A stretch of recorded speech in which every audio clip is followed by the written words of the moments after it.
Hello guys, good morning dito at good evening dyan. Ako po Rudy, ang ganda ng gising ko, what the heck?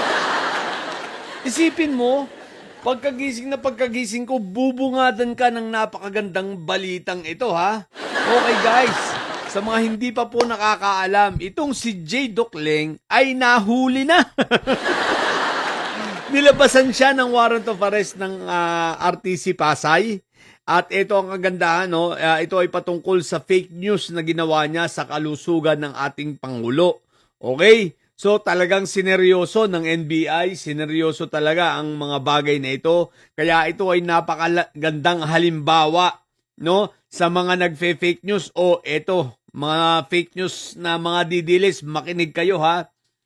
Ang inilabas na warrant of arrest ng RTC Pasay ay no bail.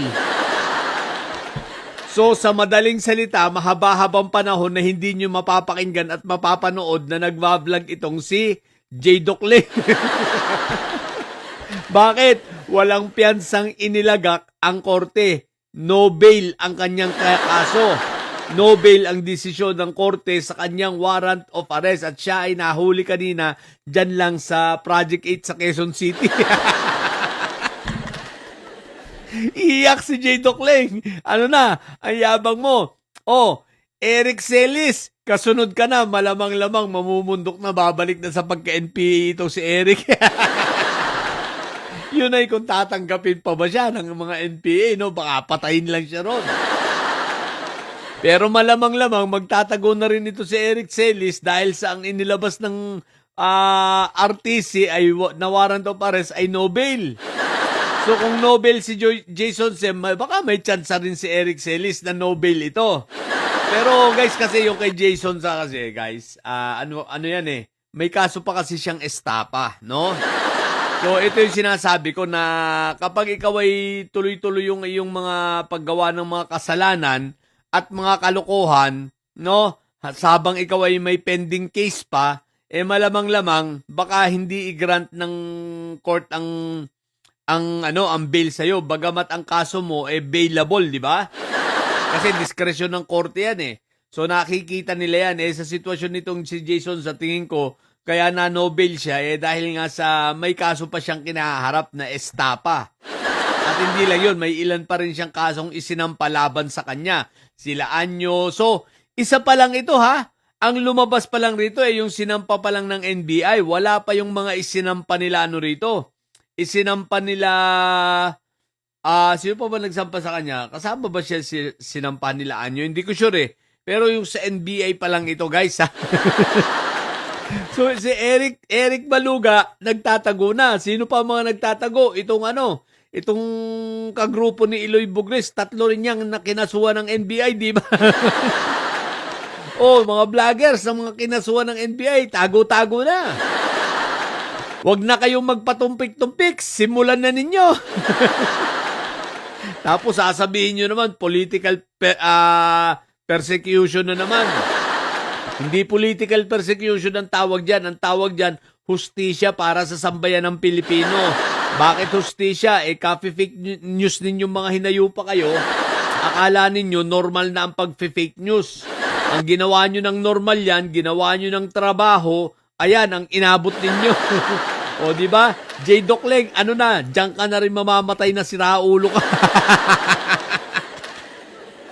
Ang next, nalalabasan ng warrant, ang asawa at anak ni Mike Diferensya na Rudy. Hindi magtatagal si Mike Diferensya, lalabasan na rin ng warrant yan. Pero baka yung warrant ni Mike Diferensya, may may bail yan pero yung sa mga anak niya, no bail talaga yun. Ang bilis pagkalabas ng warrant, shoot agad, huli agad si no?